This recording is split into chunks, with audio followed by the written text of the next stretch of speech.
the yes and people have now converted to the trolls behind the internet. So people who create fake accounts because they're so obsessed with you and they want to just either knock you or like become you. And really ultimately they want to become you. And it's very scary. Or they just want to knock anything because they are so miserable with who they are as beings that it's a sad shame that they have to live in that existence. Yeah. And really like the turmoil and the darkness that comes out of that is so like, I don't get, it doesn't serve me in any way. So like, I don't even want to go to that direction. So when certain people get hurt about things that people are saying, like I don't get as hurt because I have more thick skin. Mm-hmm. Like people have said say what you want. I mean, like people say I'm not sober because I was on Housewives. Like that's not true. Like, you know what I mean? Like the one thing I work harder than anything in the world is my sobriety, me being alive today. Choices you make today may spiral out of control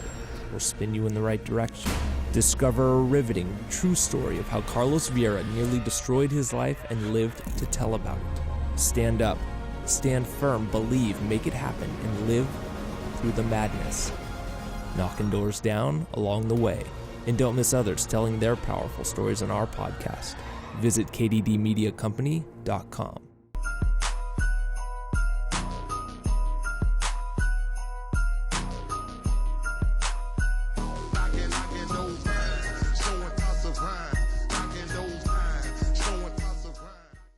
You know who really shocked me was there's some good Jeff Conaway, because we were in treatment together. I was in treatment with a lot of people. Right. So Jeff was there. We were fucking so tight, and where do you want kicked us? together. I mean, You like guys everything. are at the end, wherever you want to sit. And you know, he was like my coin out guy, my anchor, this and that, blah blah blah. And then I go to Celebrity Rehab and I speak when they're doing the first season, and then.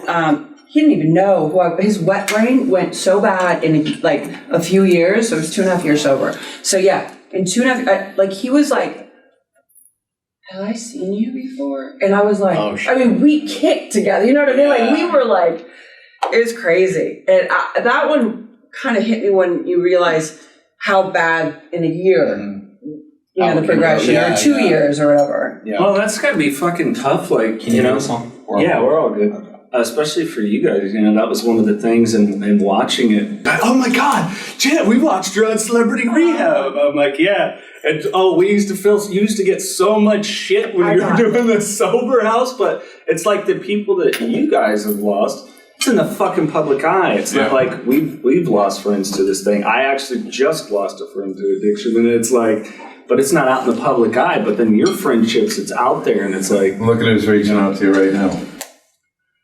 A piece of work.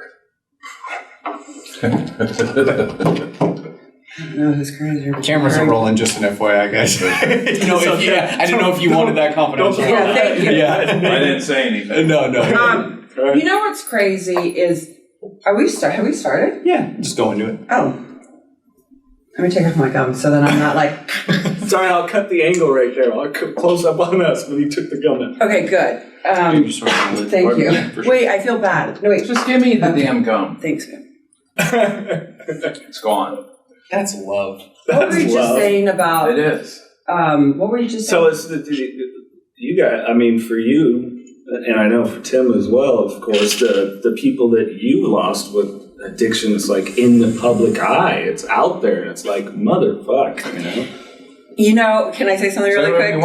And by the way, we bicker and we cut each other off, but it's all out of love. Like I said, I listen to your guys' podcast religiously, so I know and I love it. We keep it as real as possible. Yeah, you got to. But, the thing with that, I love that question that you asked right now, because I feel that recently I lost my stepmom. And when she passed from cancer. And when she passed, I cried, obviously, and I felt the pain. And she was like, and then I kind of stopped crying, and then I held it together. Right. And it was so easy to do that, and it scared me at that moment. And we had talked about it because a lot of times you become jaded or numb in order to protect yourself, especially working with people that need addicts and alcoholics and people with mental health. When you hear that they pass, or a family member, it's so heartbreaking. And I'm an addict. I love addicts. I work with addicts. I really have to keep this real. You married it. And yes, I know. Well, I love that. And there comes a point that I feel like I've been questioning lately, like how much more can I do in this field? I'm always going to be an activist and an advocate, but I want to be happy and have like a little bit of time of not dealing with someone's death, or like the importance of trying to get someone get help or go take them to his 12-step meeting. Yeah. That's a lot. And I know how to do it in the 12-step program. And that's different than what I do for a living. But it's so hard because I hear, as I'm thinking about this, I'm just thinking about innocent people that are not in the public. And let me say this again. Cut that part out. It's so hard because as I'm speaking right now, I'm thinking about people that are not in the public eye that I've lost. People from addiction and mental health. And it's become so hard at this time to constantly swallow it. Like, that's a human being in a life. Yeah. And there's so many people associated with that around them. And yes, there's a part of me and them that I want to help, but like also I know that I can only do so much. Like I have a family now. I have a husband. I have I have I have friends and beautiful stepchildren and amazing stepchildren. Don't you think it's why we get, like, I was listening to your guys' episode, I'm pretty sure it was when you had Sizemore on, and I was with a friend of mine. I'm like, I love this podcast. We're going to hopefully talk to these folks soon. And you're talking about where you're shooting up in an office and you pull out early and the blood hits the seat. And I'm fucking cracking up, like laughing. He's like, dude, that's not funny. It's like, for us, it is. We had two guests we had on. It was Tom Sizemore and Jay Moore. And, Jay Moore's talking about, he's 200 days sober. He's doing a comedy tour straight out of rehab. I have not laughed as hard in a long time interviewing both those. But the three of us, Jen and I and Tom, were talking. And she hung herself in the psych ward and she's got shit on herself and can't control her bodily functions. But we have to laugh about this because if we don't, you just get stuck in that. And, you had asked, we're in the public eye and death. And, my son died on my 21-month sobriety date. I never in a million years came out of prison and said, I want to be a recovery activist. That's my dream. I went back into the recruiting space. And I started a support group. And then I borrowed some money from my mom and set up a nonprofit. And I stumbled into working into treatment, and Nick died. And then I'm on the front page of the USA Today newspaper. Well, that was before. And the Sun Times and this. And I just went with it. But then my son and I used to get high together. Then I went to prison. Then when I got out, I was 13 and a half months sober, and I spent the past 8 months trying to get Nick sober. 6 time in treatment, yada, yada. He died. But then the hate that, you killed your son. What do you mean I killed my son? The disease of addiction did it. You're the guy that got high with them. And just this whole industry, this recovery thing, I thought I'd get in an industry where I want to help people. And our nonprofit, we help thousands of people. Never had any employees, gave away all the money except for operating costs. And the hate with that. And it's like, you just want to help, but it takes a toll. I've been to 150 funerals. I quit going to them. Sure. And then the parents expect you to be a savior. And it's like, I just guide and direct, But it's getting to the point, as my wife said too, I'm ready to take a step back from this and just speak and do some other things. This journey ran its course, but it took a big toll on me too. And thank God Jen came into my life because I was in the middle of my second divorce and I want to blow my head off. I'm speaking everywhere. I'm working in treatment. I'm at the top of my game, but I had a void inside because I couldn't say no. I couldn't turn off my phones. I got to help this family. I got to help this family. And I want to partner with a female. Then this beautiful bombshell pops into my life. And we've been following each other.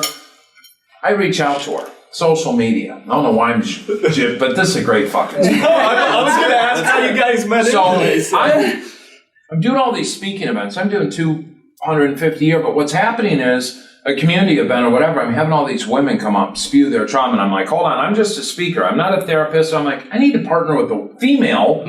So I started reaching. 5150 is power. The power to overcome. The power to persevere. The power to set your life on a course for success. When you're faced with the challenges life throws at you, you focus and do what is needed to go beyond what is required. So stand up.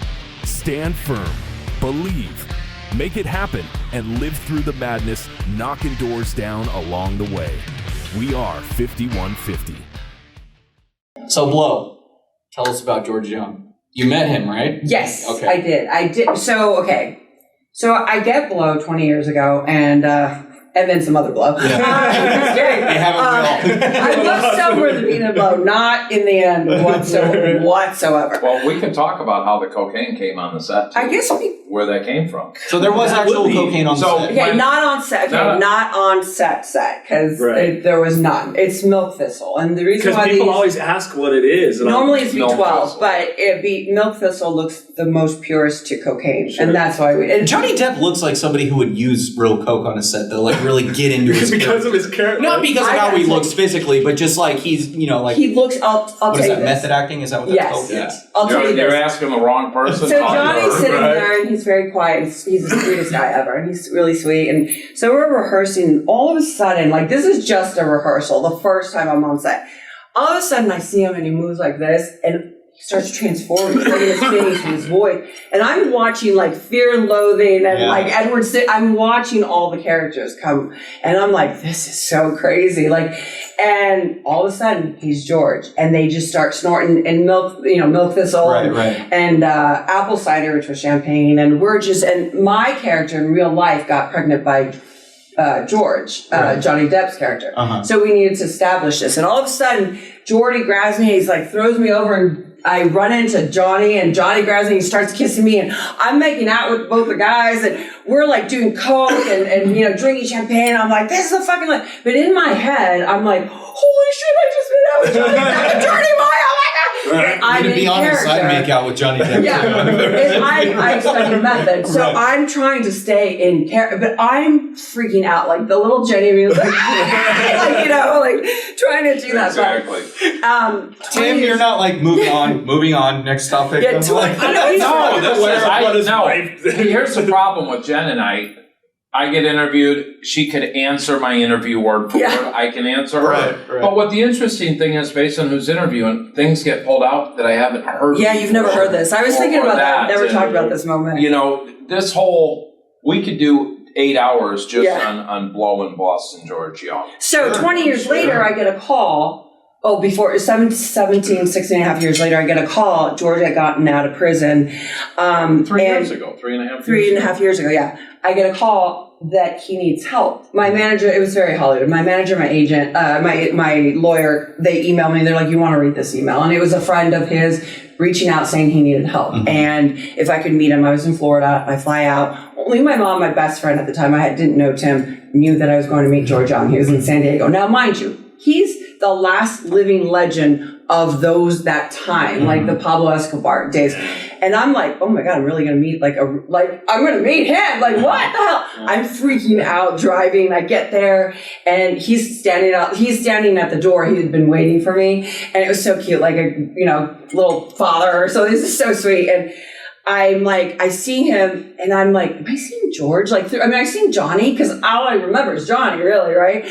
And he's like, princess, the way Johnny would do it. And I'm like, George? Is that you? Like, I didn't, he's and then he opens the door and I'm looking around and he's like, what's the matter? I'm like, are we cool? Like, are we cool? Like, no one's going to shoot me, basically. Right? And he's like, listen, if any of this makes any sense, I was an honest outlaw. And I was like, okay. And we fell magically. Like, it fit so perfect. And I spent 15 hours there. And then I had met Tim over the phone, and I had wanted to protect George at that time. I didn't want anyone to expose him. Yeah, trying to help someone like that, word gets out. Yeah, can you imagine? Yeah. So after talking to Tim for a little while, when we got together and she tells me about George, so expedited story, we fly out to San Diego and we go down and meet with George. I've met a lot of fascinating people and billionaires and celebrities. I've never met anyone like Boston George Jung. To hear I sit back, but I would ask him over 3 or 4 days. I'd ask him the same question. And every time it would be word for word the exact same answer. So I'm like, this guy he doesn't bullshit. He's straight up. But the stories. But the most intriguing thing with George was, It's a Saturday night. We decided to take him out to dinner in San Diego. And it's myself and Jen and Roger, who had lived with George, was a former veteran, great guy. So we take him out to dinner in San Diego. Nicest 5-star steakhouse we can find. All the waiters are in tuxedos, and I'm noticing waiters coming up and recognizing, oh my God, it's Boston George Jung, and they're literally bowing and worshiping him. Literally, I swear to you, they were bowing. You couldn't make this up. One of the waiters had done 22 years in prison. And he said, George, there was 2 prisons you were in. I came right behind you, but we were never together. And this guy was involved in the Pizzagate scandal out in New York with the Genovese crime family. I think it was the Genovese. They were shipping heroin and cocaine between Italy and here and pizza stuff. Well, anyhow, George knew the people that were involved, and he's like, what about so-and-so? And he got murdered. But it answered all George's questions, and it was just so surreal. Then we're going to leave the restaurant. When you got to go downstairs, it took us 5 hours. 5. No exaggeration. Not lying. To get out of there. There was people walking from 6 blocks, other restaurants, because word got out Boston George is in this, people coming to buy shots. How they recognized him was crazy. And even like the next day, just walking around in public with him. I've never seen anything like it. I have a lot of friends. I've been around I've been around presidents. Obviously presidents are different, but like but George, so we're something like no other. I'll tell, we're at dinner. And Jen gets up to go to the bathroom, and George is right next to me, and he said, Tim, take your glasses off. And I take them off, and he was so protective. He said, grab my hand, and he's holding my hand, and he says, I just want to ask you a few questions. He says, my princess, you love her? I said, absolutely. And so what's your decision with my princess? I said, I'm going to marry her and spend the rest of my life with her. And he said, I hope you do that. But mark my words, if any harm comes to her whatsoever, you'll be dead in 24 hours. That's fucking terrifying. Dead serious. He said it to him up until probably a couple days before he died. And that's somebody you believe. That's not. Yeah. George became family. I mean, we talked almost every. I cherish, we were with him a lot. We were with him almost. Tim, you're a cool fucking customer, but be like, all right, babe. So this motherfucker just ripped me. I know. You're amazing. So here. But I kind of don't want to die. But this is like the real deal guy too. Like he wasn't joking. Saved It's so perfect. Let's see what George said here. Oh wait, no. Give old George a call and keep it on and take care of that fox. Take care of that fox.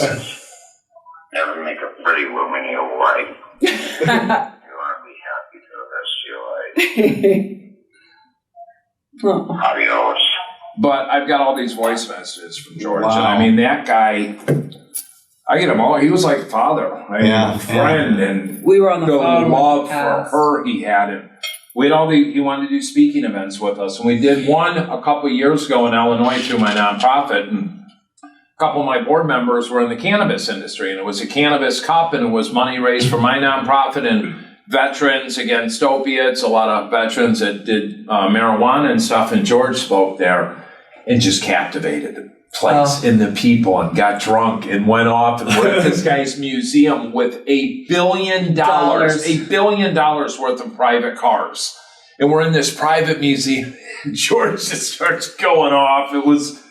But it was just amazing. George. I mean, you don't know what you get. I mean, or you kind of knew you were going to get just George. Right. It was the fun we had. And it was short-lived, a couple years. The stories, my goodness. And I would ask him, he said, you got to understand, he said, I worked for George Bush and the CIA. He said, that's who we worked for. That's who we brought the cocaine in for. He said, we used to fly it to Venezuela, put it on the oil rigs, and the U.S. Coast Guard would come pick it up.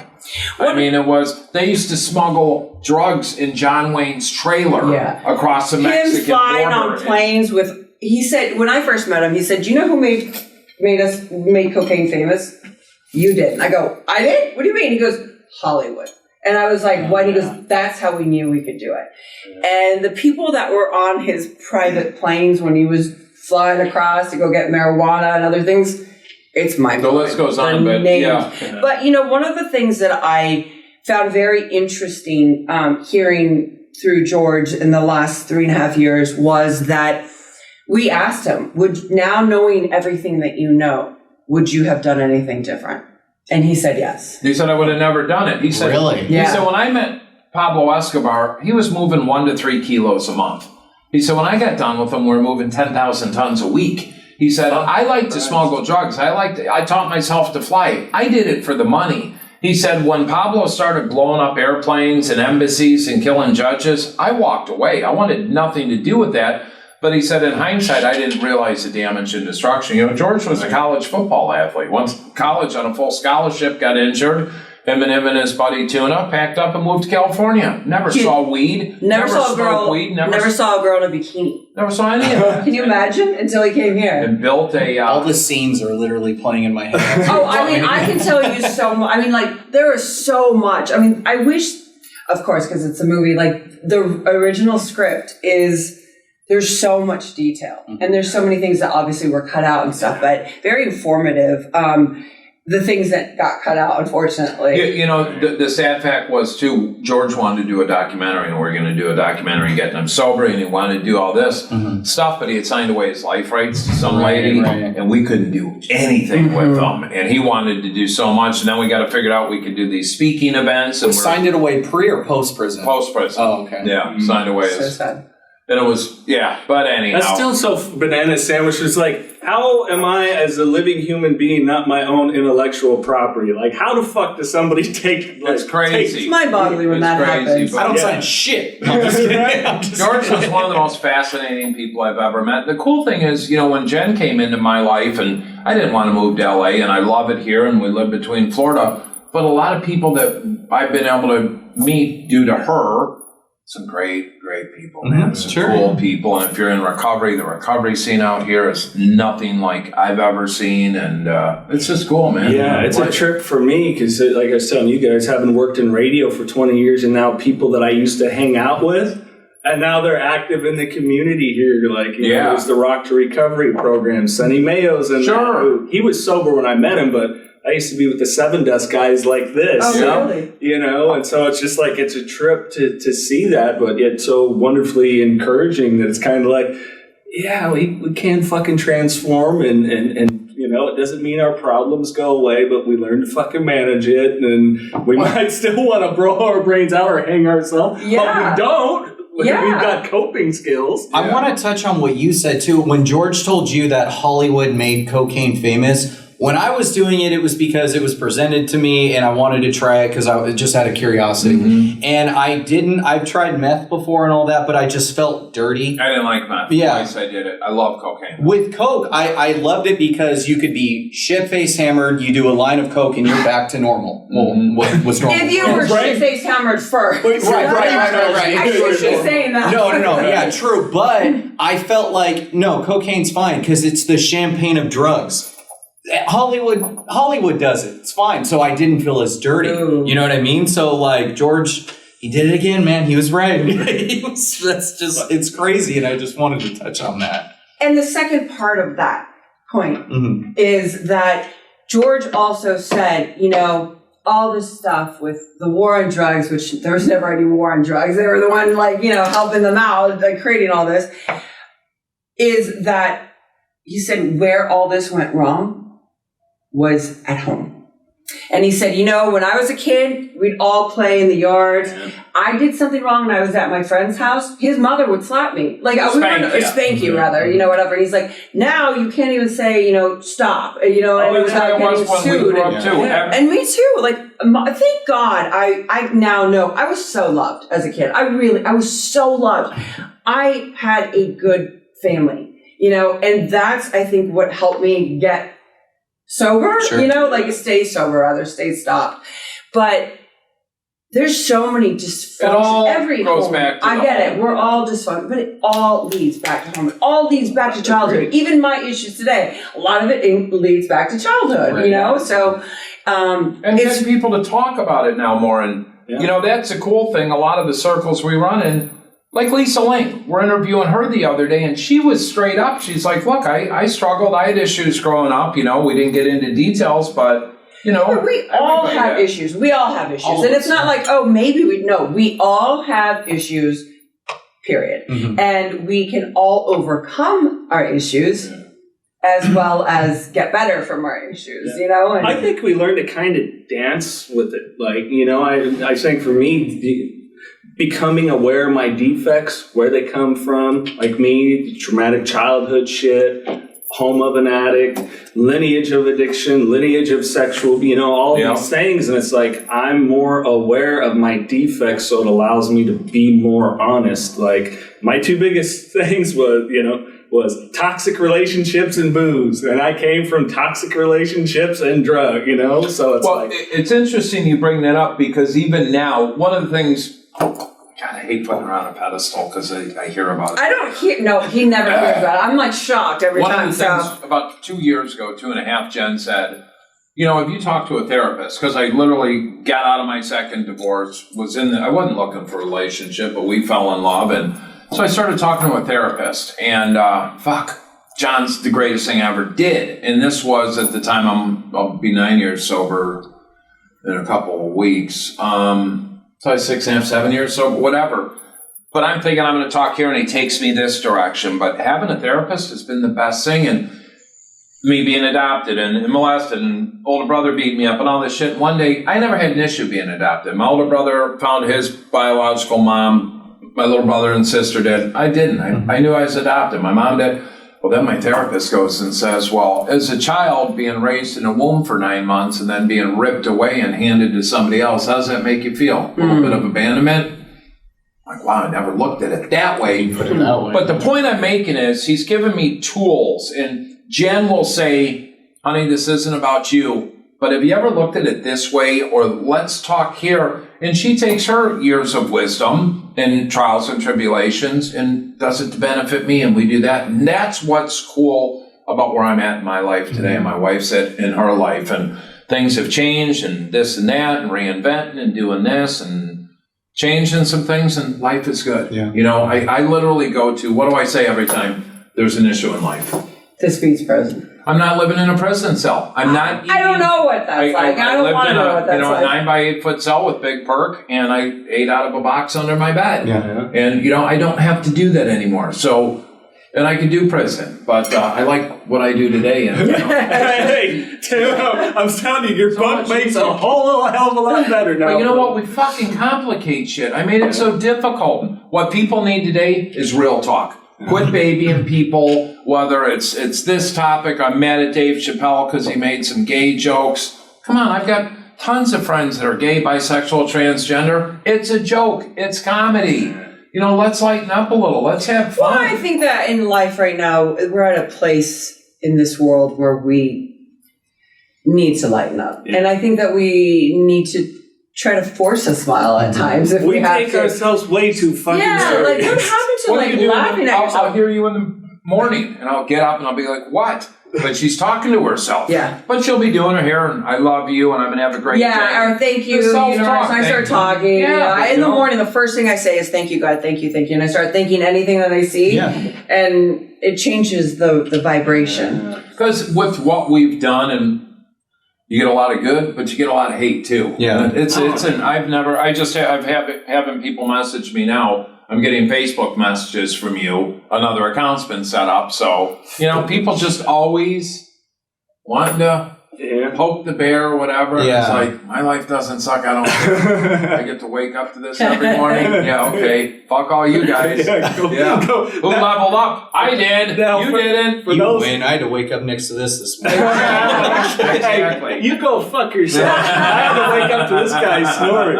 Yeah, right. But no, you bring up a good point. That's kind of the shitty thing in certain situations with people, you know, you guys on a larger scope than maybe us, or with art too, is people forget that, and someone like with stand-up, they're doing their art form, and yes, it's attached to their name, but guys, this is an art form. I remember going and seeing, I think it was Todd Glass, fucking a long time ago, and I'm like, man, that joke, like, I forget what it was, you killed it. And he's like, yeah, I don't even agree with the joke. I just knew it would be funny. And he's doing a fucking performance. It's like, you've done many a characters. Yeah. I went to school for acting. I did a scene from, what was it called? Blood Simple. I I did say, I'm like, I was a fucking murderer and I was paid to kill. Like, you think I really want to go? But it's like, this is fucking art, people. You're taking it a little too serious, and art can be thought-provoking. It can be controversial and all these different things. That's what it does. It invokes emotion. You know, and it's like, and the problem is people want to react too much, or instead of kick back. Well, that's how I feel about like. Hang on, let me clear something up really quick. I woke up next to this because we're in a hotel room. Yeah. I just wanted to make that clear. We're at a hotel. In a king size bed. We're together. We're sharing a hotel room. That's why I woke up. Hey, as his hands are very soft. Trust me. Rub the lotion. I just wanted to clear that up. I just wanted to wait.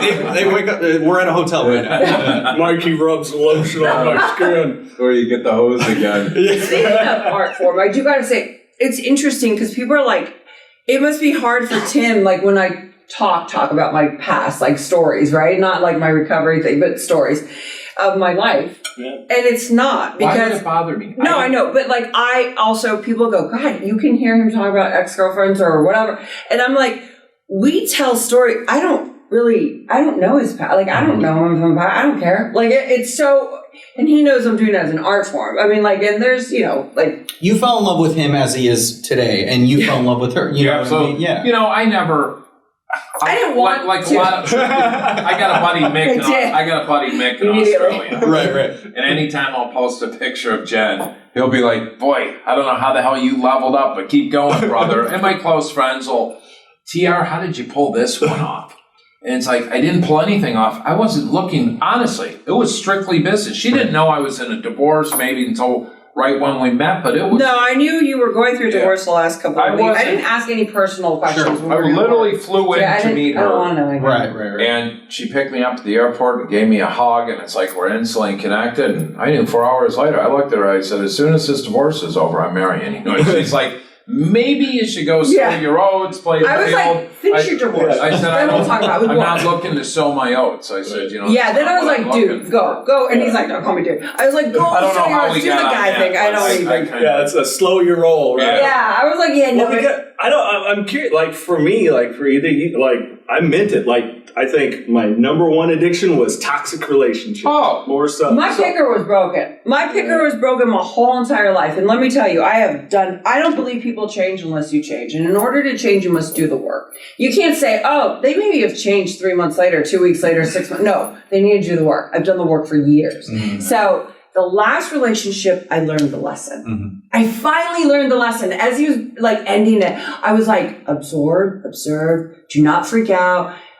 Don't laugh, don't get angry, don't cry. Just see and feel and touch and taste everything that's happening. As I'm telling you, I'm reliving it right there. And I was like, done. And I cried. I went through all of it. Sure. And I did so much work. But prior to that, I'd done so much work. And I thought I was getting better, which I was. But at the time I met Tim, I'd been on my own for 10 months. I was levitating. I was like doing Abraham Hicks, the law of the universe, or the law of attraction. I was reading books. I was doing therapy. I was doing everything. I was in it. Oh, I was doing drum circle. It was great. Mm. So when I met Tim, I even said to him, I said, bad for you, but great for me, and ultimately will be great for you in the end. I'm not submissive, and I won't make myself small to make you feel big. Not that he was asking. I said, and there's a lot of boundaries. Mm. And of course, we tug, there's a tug of war with both of us. You got two type A personalities, too. Sure. I mean, we're both driven and... I thought all the exes... But she knows I'm the boss. No, she is. I just don't say anything. I try to not say anything. We know our roles and how things... And it works well. Well, it was interesting. No, but I'll be really honest about this. I despise that. So, I'm like, if you're going to be really honest, I know, it's just the same. Just be honest. So I really feel like when we look back at our relationship, there's so much so fast. Like we were working together. He was, ending, moving out here and all this stuff. And it was just, we were traveling. We did like 180,000 miles it was crazy. And then COVID happened, the world stopped. And then we got sick. And then after that, it was really, we just meshed and we knew we needed to have a different type of dialogue and a deeper dialogue of being able to be together in a closed setting, like it's during also lockdown. I've shifted from being a guy working for a treatment center, putting people into treatment, and speaking on huge platforms and partnering with Jen. But you know what? When we got together, she said, I want the second half of my life to be happy. My first marriage, I got her pregnant, I married her. Second one, same deal, but I did things for the wrong reasons because I thought, okay, pregnant, better stay together, whatever. And this was for all the right reasons with Jen, and it's good. But you know what? The cool thing is with Jennifer, and you're talking to one of the most beautiful women in the world. Maxim's Hot 100, all these music videos with Tupac and Babyface and Mick Jagger and Lionel Richie and blah, blah, blah. I said, if I want to move to Lincoln, Nebraska and open a pizza place, she said, I'll be right there by your side. I want you to be happy. If you're happy, I'm happy. So that's a cool thing in this industry. And it's also he's a dude. He's they're like fields, I'm not sitting in red bars, like fields. I tried that. It doesn't work. Yeah. And I'm like a girl, and like, oh my God, and like I have what am I gonna wear? Fashion, and we're totally two different worlds, right? And that's the beauty about life is that, so like yesterday, he has to kind of soften up a little bit. So like yesterday, Monday she goes to her hair lady because we're doing our podcast. Yesterday she goes, and then it's an hour and a half before we're supposed to be here, and I look, I said, I haven't got a text. I said, is this thing today? And I checked, it's and 3 hours the first that I've done date was the 20th, the second was the 21st. I said, I think it's tomorrow. Normally, I would have got mad. She's like, okay, no big deal. What do you want to do? So we went to the driver's license place because I can get my driver's license back. I haven't had a license in 20 years. We wait in line 2.5 hours. I get called up and, okay, do this, and you have to take a driving test. And also they go, oh, got a problem. I'm like, what? Got a hold from New York. I said, I haven't had a New York driver's license in 30 years. 3 hours today on the phone, I find out in New York, I had an Illinois car, and I didn't show them proof of insurance within 90 days. They suspend your license. So I had to pay a $25 fine. So next week I can go get my driver's license at 53 years old that I have not had in 20 frigging years. Hey, that's a victory right there. I know. We were doing down at the DMV, and I was like, okay. So I started getting mad at her. We're sitting in the DMV. She's not saying a word. I start getting mad. I start getting mad at her. She's like, what's wrong? I'm like, do you realize that now it's all about me? I said, do you realize I haven't had a license in 20 years? We're right here, ready to cross the finish line. I need some kudos or something. And she's like, okay, whatever. But I started to get mad over, this is the way I am. Right. Stupid, but... and I was like, and he was like, and he mentioned 20 years a couple times. I was like, I wasn't with you during those 20 years, so I don't know what you want me to feel about that. Right. Like, I don't know what you want me to do. Just tell me. I'll do it. Good. Sorry you lost that thing in 2008. I don't know. Just get ready. I'm telling you, what we're going to be doing is start to drive cross country again. You can take your little lay down flight seats, first class, upgrade to business class. No, we're driving. Want to know why? Because I can't. I get in my car and I drive coast to coast. I miss it. I went from San Diego to West Palm Beach in 3 days. Oh, shit. That's fucking awesome. I want to answer your other question you were talking about earlier. Sorry, we totally go. So that's the thing, though. I know, but that's the thing about that's been an interesting thing for me. What has? Babe, stop. I'm trying to do a cut so then they can cut this part out and then it can start into this. Oh, she's running your show. I know how to do this. It's called acting. Wait. Hey, Jen, I ain't that good of a fucking editor, but go for it. Wait. So what I do want to say, though, is one of the things that you were talking about acting and becoming a character and doing all that stuff.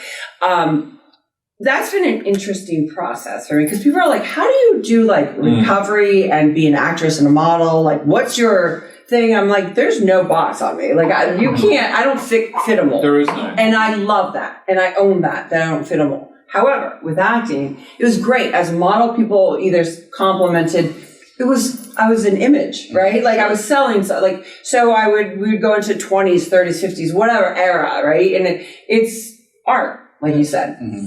The acting, I'm a character. I don't care. Reality shows, woo, that was crazy. I remember Andy Dick told me right before the show came out, Sober House, when I did it. He said, just know that when you walk in a room, the thing about acting versus reality shows is that everyone will know you and only maybe 20% of people will come up to you. And so I didn't understand what he meant by that until the show came out. And then people would come up to me and I think people thought I was a priest because of the show, what the topic obviously of the show was. And the truth be told about the show, it was real. You're talking about, people always say, were those shows real? The Sober House and Celebrity Rehabs. And I said, if these shows weren't real, these people deserve Oscars. They really do. There is no way you can act that. And you're talking about someone with a brain right now that literally, it's a fact. Your brain will tell you without a drink or a drug the first year you will die. And it may not say those exact words. It may say it differently. And you're watching them unravel. So people are coming up to me because they thought I was safe for them. And I was taking all this negative energy and it was weighing me down. When people come up and start stealing the things they talk about, like rape last week and this, and I was like, I didn't know what to do anymore. Like I was freaking out. And I realized by doing these shows, I learned to get my power back. When people talk to me, if they want to touch, I'm very cautious of that. And if they do, I know how to grab it where I'm in power of the touch. But it's those little things that start adding up on it weighs you down when we have to be very, sometimes we have to be cautious of, I say to him, if we get into heated discussions, let's not keep discussion out in public here because people, they'll record it or tape it or take a picture of it and then it's out. So that's the thing is the privacy. People are watching me at home. They're watching the shows, reality shows. This is when the first of all of and everybody thinks they know you though. And they're in bed, they're in bed watching you. So you're in their room or they're in their living room. And so I used to watch you in Maxim's 100. Oh my God. I wasn't in bed. I was in the bathroom. Twirling the old squirrel. Punching the clown. Flogging the dolphin. Well, that's the thing too, is that people, we watch those shows or whatever it is and people forget. Like you mentioned with even Blow or anything, there's so much shit that makes the cutting room floor that's not in there. The producers, the directors, they're telling the story and the narrative as they see fit, and they're leaving so much out. And they're probably missing so much of the humanity too, because they got to get the juicy shit, because that's what our brains naturally cling to, shitty shit. That's your headlines for your daily news. Yeah. And they don't see all the genuine loving moments that happened that we, the audience, didn't see that was there and not really knowing or understanding the process. There's been things, too, Jen was telling me, I don't remember what, that she had been on set filming for 2 or 3 months and got paid, but her whole piece never made the movie. Yeah. Man on the Moon. Yeah. With Jim Carrey. I played one of his girls as Andy Kaufman. So at the Comedy Store. I'll be damned. That was awesome. I was hoping he didn't get. Yeah. Gotcha. I was hoping maybe it was around the Jerry Lawler, the wrestling stuff. Let's talk about the. I loved it. Re-interview. Why don't you let's talk about the music video you walked off because of your ego. Let's talk about why? Because I don't want to talk about it. Why wouldn't you talk about that? Talk about it. Let's go. It's a good one. This is where you two. I love you guys, man. I love you guys. No, it's great. I can't believe you're bringing this out of me right now. I've never told this story. Tell it. It's a great story. It was going to be Knocking Doors Down exclusive. No, this is. So I do this music video with this guy who I don't know, and his name is Tupac.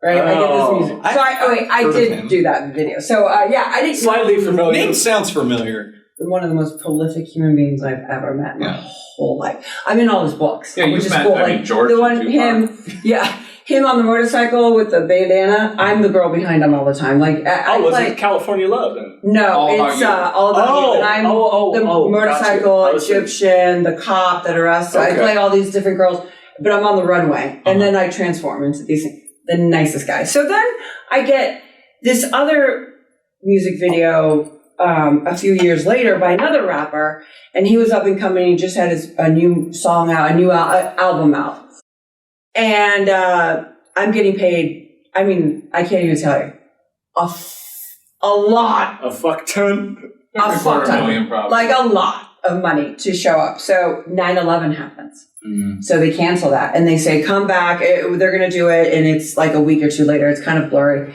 So I show up on that set.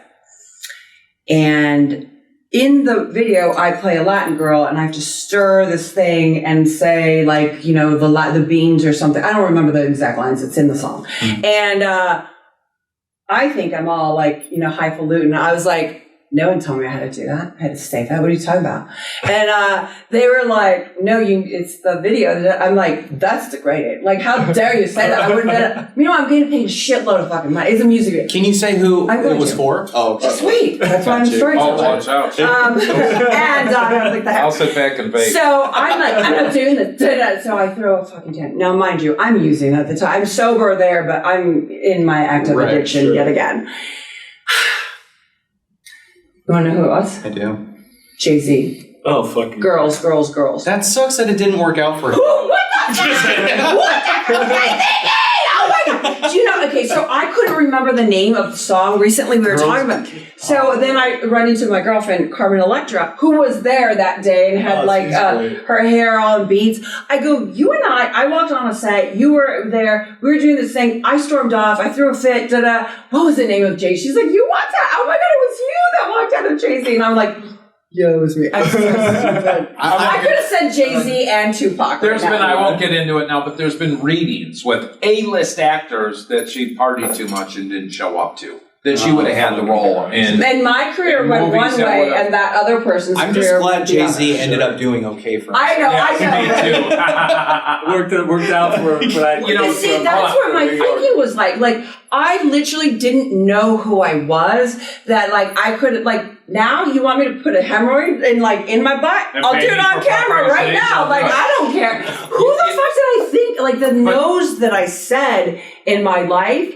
I could be like, oh, you would die. I mean, interesting thing. We're with Darren Prince, who you had on the show. I love Darren. A couple years ago, and we're at Nobu having dinner, and Lionel Richie and you guys are with him for a sobriety date, right? Yeah, well, he's a good friend of ours. Yeah. So Lionel Richie and his team are sitting right next to us. So I said, wait till, and we ended up. So he's like, there's Lionel. I'm like, I said, don't say anything. The whole restaurant, the whole time. So we kind of got up to leave at the same time, and I went up to him. I said, hey, Lionel. We were engaged at the time. I said, see that beautiful lady over there? It's my fiance. He said, yeah. I said, do you know her? He goes, why do I recognize her? I said, it's Jennifer Gimenez.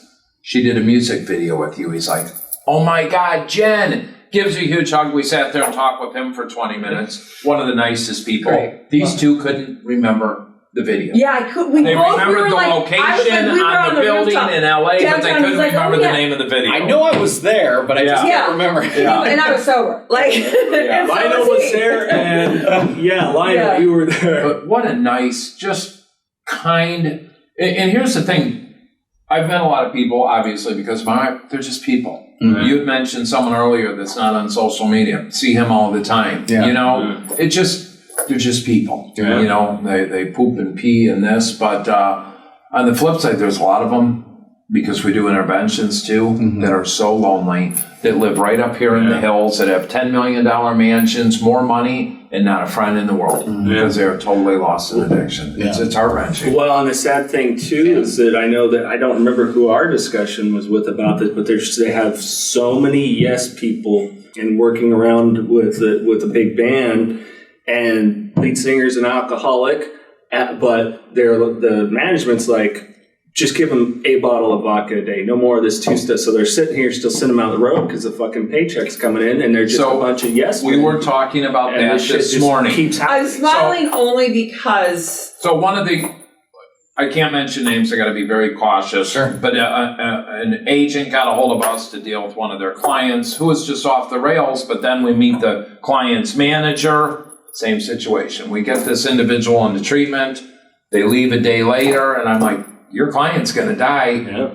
We're all afraid we're going to get fired. Client pulls all the purse strings. We don't.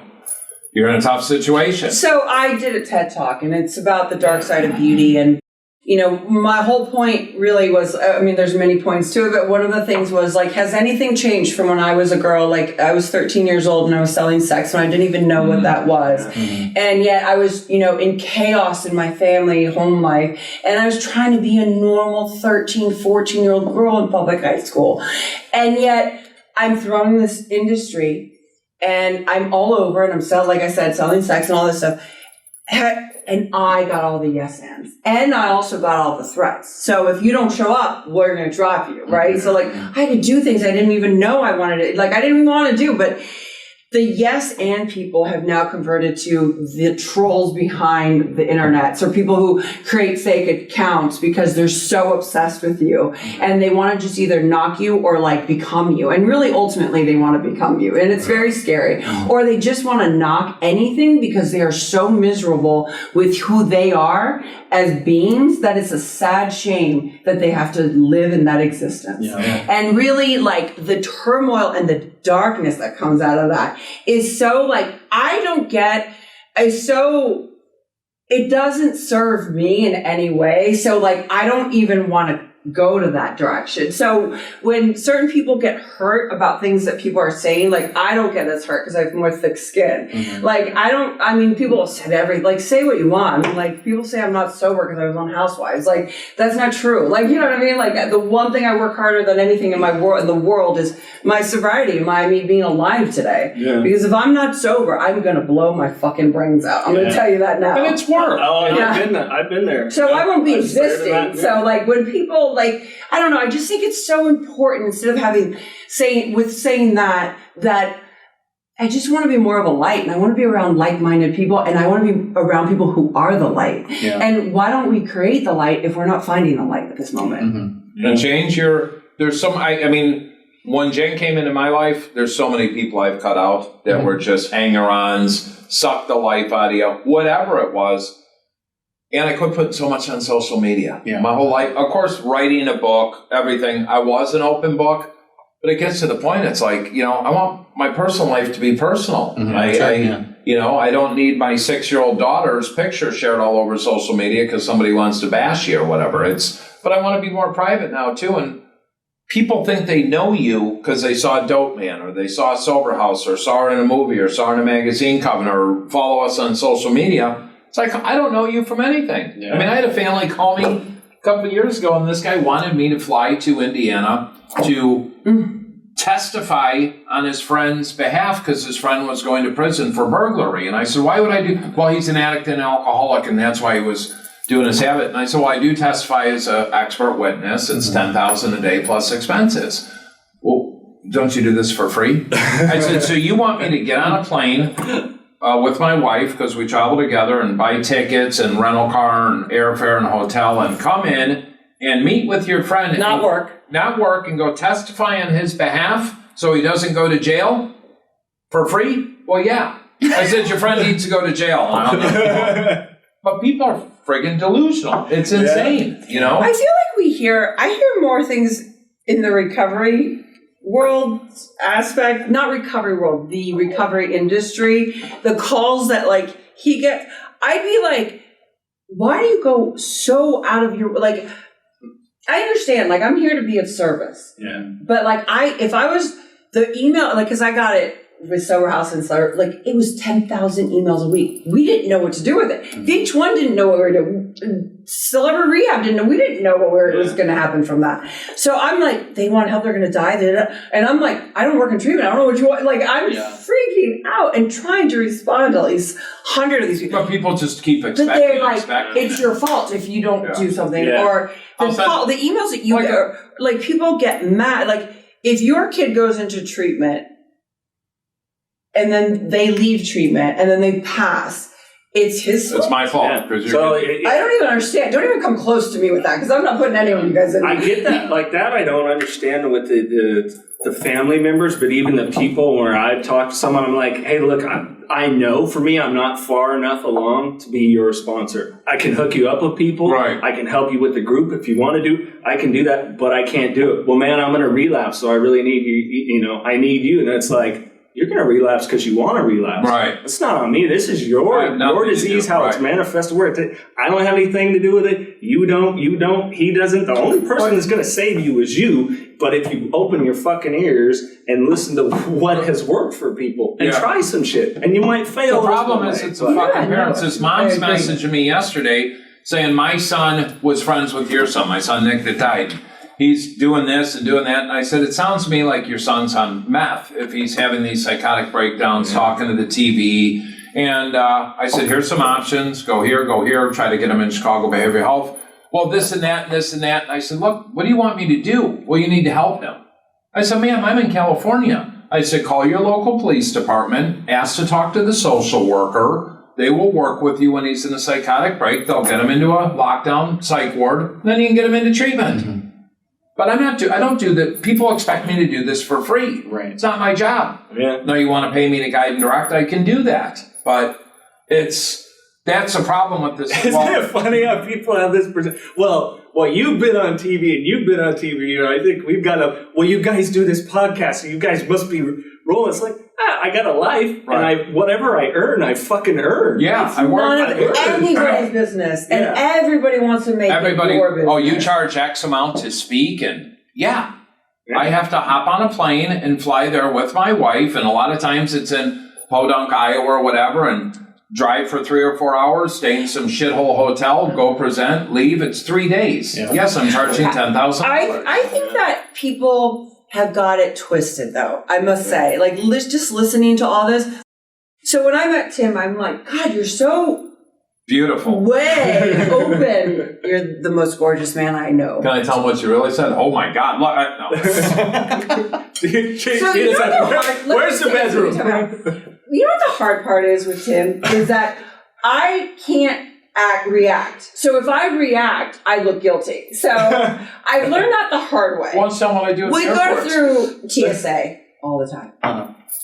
I go in first, right? And like he'll be like, "Man, did you just fart?" I'm like, "Why would you fart in the machine?" And he's like, "Man, they'll be cracking up." I'll be like, "You need to search her." We'll go to Target. I'll be like, Target. She shoplifts. Watch her. This security guard the other day was like, following her. What do you mean? And he's like, I'm joking. It's my wife. I'm like, wait a minute. Don't listen to him. Because if I say, no, I don't, or that's not me farting, like, what are you talking about? Like, then I look guilty. Yeah. So I just look at him through this now. I reel her in. You got to have fun, though. I mean, we laugh a hell of a lot more than anything else. I mean, if you're not laughing in life, there's something wrong. Yeah, for sure. You know, I like to laugh with people, not at them. Sometimes it's occasionally to laugh at a few. No, we laugh so much. I got to say. You got to. In the midst of all the madness. And even when we got sick last year, like, so we just sometimes just look at each other and start laughing. Yeah. Just start laughing out of control like two little kids.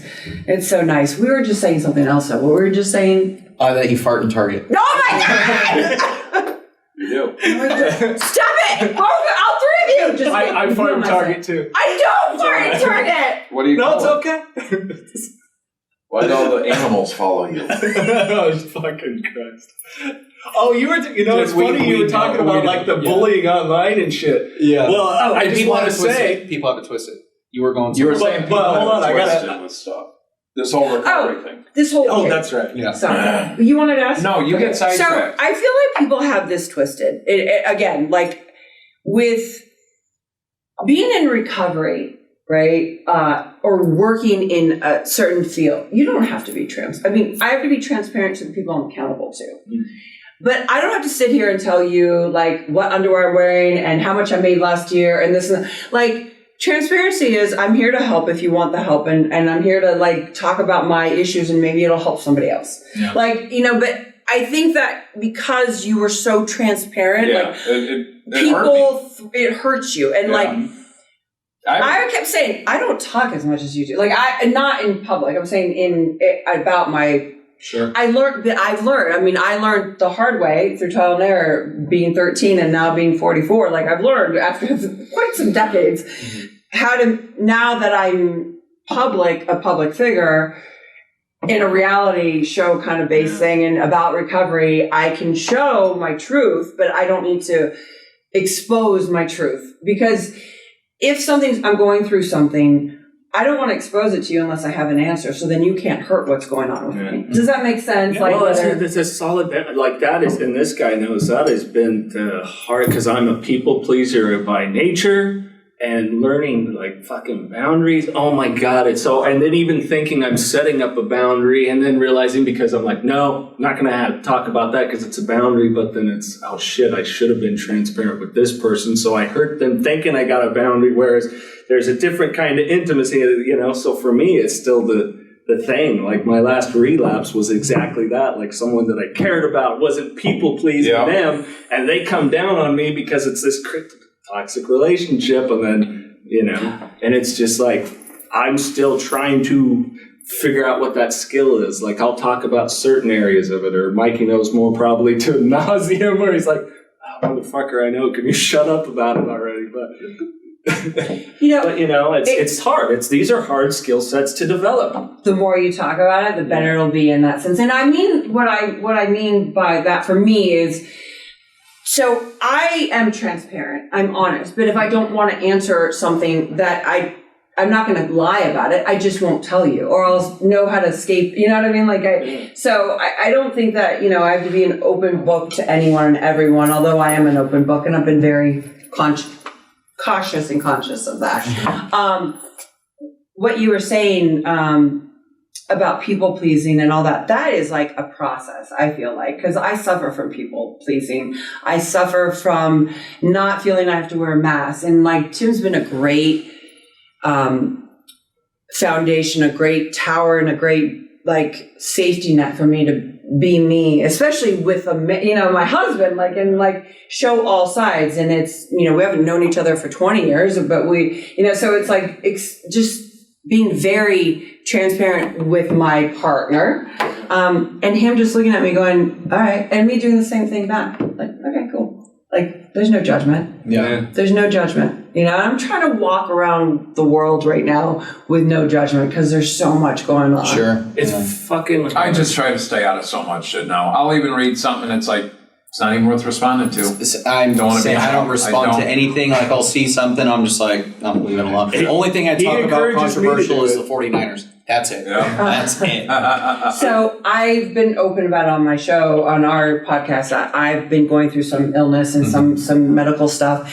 And I have been off social media. Like, I went on yesterday. Like, I rarely, because I'm going through things and I have other things going on in life. I just decided to take, I'm not going on no matter what. I just haven't gone on because it's good for us to take breaks. It really is, man. So, and when it starts getting really dark out there, I'm like, oh, it's too much. Yeah. I would get rid of Facebook immediately right now if I could. Yeah. Unfortunately, I've got, some of our pages and stuff because I want to deactivate mine, but it deactivates all my other pages and groups.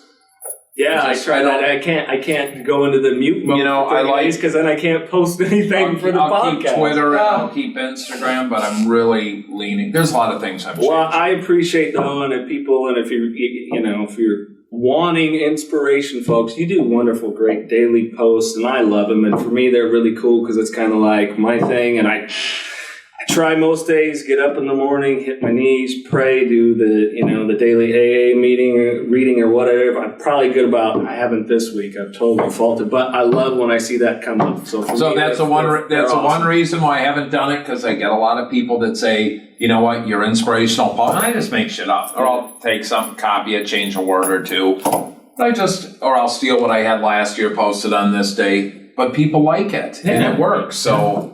Oh, I used to fucking resist all this thing, it'll work if you were. I'm like, what the fuck does that even mean? But now, people can you lend any words of advice? It'll work if you work it, you're worth it. And I'm like, oh, motherfucker, I'm that guy now. But it's true. It's the truth. It's so simple. Getting sober. And that's with anything. Yeah, we just complicate. I catch myself going, stop, pause, and breathe, and I literally stop. I pause and I breathe, and then I'll go on with day. So, that stuff really works. I'm so grateful for those sayings. Yeah.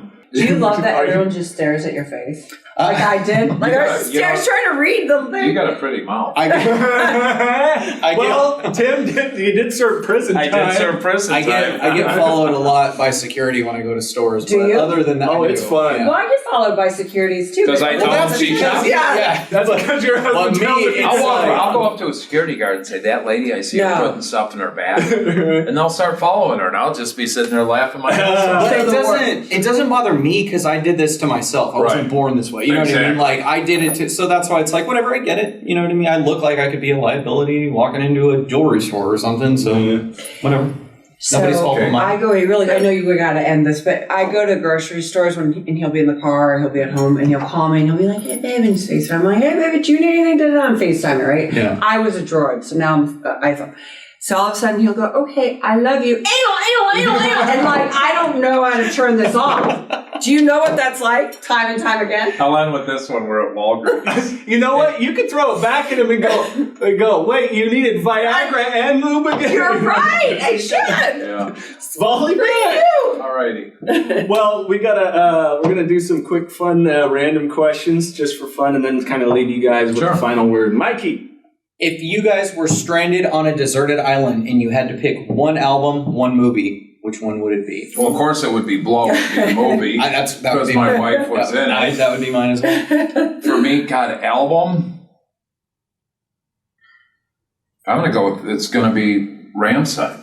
Oh yeah. Oh yeah. I'm surprised you didn't say that first. Wow. That's what my son. Greatest I band think in the we've world. talked a little through Texas. On the autism spectrum. Yeah. And he loves it. His favorite one is Fire. Te quiero puta. Oh, okay. The one that's in Spanish, Yes. and he's like, "Well, Dad, what are they saying?" And I'm like, "Well, actually, son, in a weird way, it's a twisted fucking love song." I was going to learn German just to understand the words, but they're greatest. I've never seen it show like Ramstein, Right. with their pyrotechnics. They're wild. And they were going to play on my birthday here, and of course it canceled till Yeah. next year. But I was what gonna album come would you listen to? I don't even know. Album I do. I really love. I'm going to be biased. It's the easiest answer I could give. Blow soundtrack. Dope. Great Dope. soundtrack. Great soundtrack. Yeah. Yeah. Dope. Soundtrack. Movie though. Probably. I'd have to say The Godfather because I remember which Godfather is it with Marlon You'll Brando? kill a lot of leading- time watching it too because it's a long movie. Yeah. And you're The stuck first on a one. deserted island, so yeah, pick a If So I'm on a seriously- deserted island, I'm not watching a movie. My parents, that's the first Tell movie you I that. saw was Godfather. I remember the blood in the bathroom. And I'm like, why am I seeing blood in the bathroom? It's really traumatizing as a kid. I'll go to therapy. Oh, Just kidding. I'm kidding. Good. Favorite curse word. Fuck. Yeah. I follow you, so I know. That's easy. You can use it in so Twat. many ways. Twat? What's a great That's a British way of saying it. Well, you can fuck off. You can get fucked. I am totally fucked in this situation. Fuck you. Who the fuck are you? I mean, there's so many different Wow, ways. that was The good. versatility. Like, what the fuck are... Yeah. Yeah. There's so many... Yeah, absolutely. Yeah. Okay, and this is kind of a controversial question. So I what? asked it to Our a lot most of people. controversial. Would you rather fight one horse-sized chicken or 10 chicken-sized horses? Wait. One that- horse-sized chicken or 10 chicken-sized horses. I go with one horse-sized chicken. 10 Yeah. chicken-sized horses. Say, You okay. could just punt the little... I'm the Yeah, type that's of what guy, I was though, thinking. Stomp them. When I used to It's scrap, awful. I'm I not a don't- murderer. I just want you to know. One beak, though. I go for the biggest Horse-sized guy. chicken, that beak Right? alone. I go for the biggest guy, and once I beat that chicken's ass, I'm gonna eat good. That's what Wow, I said. good That's the one. best Smart. answer I've ever You're like gotten. that. I'm not kidding. You're That's the best amazing. That's answer the way I've ever I'm gotten. looking at it. I'm We gonna were, eat That's we my were man. talking with Teresa Best Gimenez answer ever. from the Real Housewives of New Jersey. Yeah. And she's talking about, Italian cooking. That was our thing. I'm like, we're going to kill that fucking chicken and you're Yeah. making chicken parm. You guys know Andy. Andy Roy was like, I'll fight all those motherfuckers. He goes, I love fighting. He goes, bring them all on. Because if it knocks The big me out, one, the it'll tin get up and one. shake your hand. But if you Shit. don't, then you're a bitch and I beat you up. And I'm just like, You give Andy. I love him. I love I Andy. love that answer because you know what? When I win, I'm eating good. I love that. That's perfect. Well, guys, this has been a fucking blast. I'm glad we finally got it together and We love were able you to sit guys. down. Thank we love you. you guys. Yeah, we Thank love- you so much. Thank you, What a KDA great Media show. Company, knocking doors down. I mean, the podcast, 5150. It's an honor. Thank you, gentlemen. Yeah, thank I mean, you you guys so are making much. a difference out there. You bring on amazing guests, and we're glad to be part of the Knocking Doors Down family. We're happy to have you guys on. Blessed. Thank you so Amen. much. But yeah, we like to leave you guys with any final words, encouragement. If people are struggling, be it obviously addiction. We've got the knowledge in that area from our experiences, or just in general. If you got something you can throw out there, quick little bit of wisdom. Fuck, get out and live life, And if you are struggling, mental health, substance abuse, whatever, put your hand up and ask for help. The hardest thing is to say, I need help. Then people can circle in and give you the resources and the options. You're not alone. Everybody out there struggling with something, and enjoy the ride, man. Life is short. Trust me. 53 years old. I'm here to enjoy every day. I'm not here to get caught up. And if you're caught up in the chaos and drama, walk away. Yeah. Yeah. Wife, what's your input? I know in this day and age and where the world is right now, how I feel the world is right now, is I know that there's a lot of people out there, including myself, that are confused or scared or fearful or in pain or just feel alone or lonely. I encourage you to try to get to know the person you're trying to kill before you kill him or her, because you might realize that you are so loved and that you matter and you're worth it and you're not alone. And honestly, I can say this with all sincerity, is that I can tell you that I love you and I expect nothing in return. And I know we love people, and that's what we got to do, is just love. And you really, that person that you've been trying to hurt for so long, you'll realize is a beautiful gem. Mm-hmm.